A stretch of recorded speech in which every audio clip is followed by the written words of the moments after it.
So you just purchased the Avata 2 and now you're looking to get an SD card that will be compatible with this drone. Amongst a lot of questions that you should be asking yourself, there's two that you might want to start out with, and that's the specs that work specifically for this drone. DJI recommends that the micro SD card you select has to at least be a UHS-I speed grade 3 or higher and be within a 130 megabytes per second bit rate. Next up is choosing the memory storage capacity that works best for the drone and also for you. Now keep in mind the prices will vary depending on the storage capacity that you do get for this micro SD card, but you want to ask yourself just a couple of questions.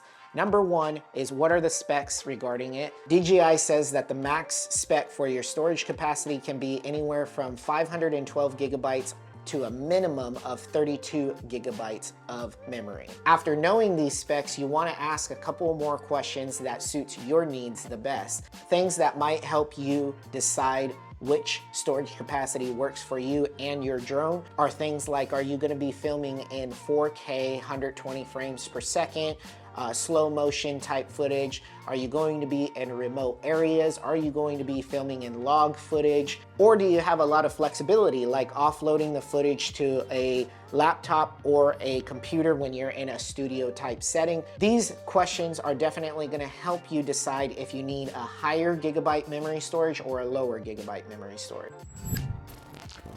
So if you've been at all in the industry of cameras, photography, drones, you know that all these micro SD cards and just general SD cards have very long names.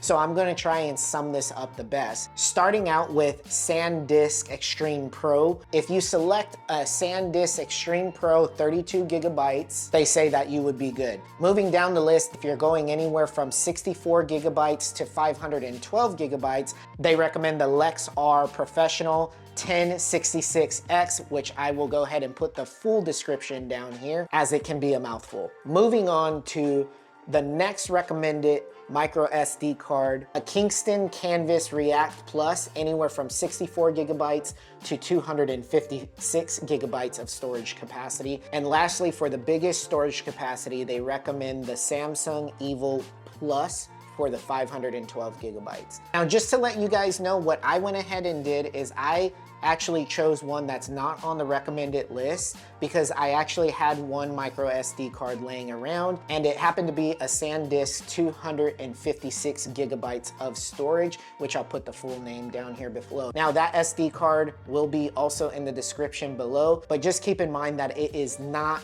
on DJI's recommended list. I just went ahead and took a shot and saw the specs and see if it works. It's just a brand name that's off. For some reason, DJI only recommends a SanDisk 32 gigabyte, but I went ahead and I took a gamble with it because I said, why not? I have a micro SD card of a SanDisk that meets all the criterias with the right speed, with the max bit rate, just a little more storage capacity to see if it would work, and it works just fine. But anyways, if you made it this far, I appreciate it. Smash the like button if this video was helpful. Comment down below which ones you may be using for your Avata 2 and which may be working just fine that DJI did not recommend. But without further ado, we'll catch you on the next video.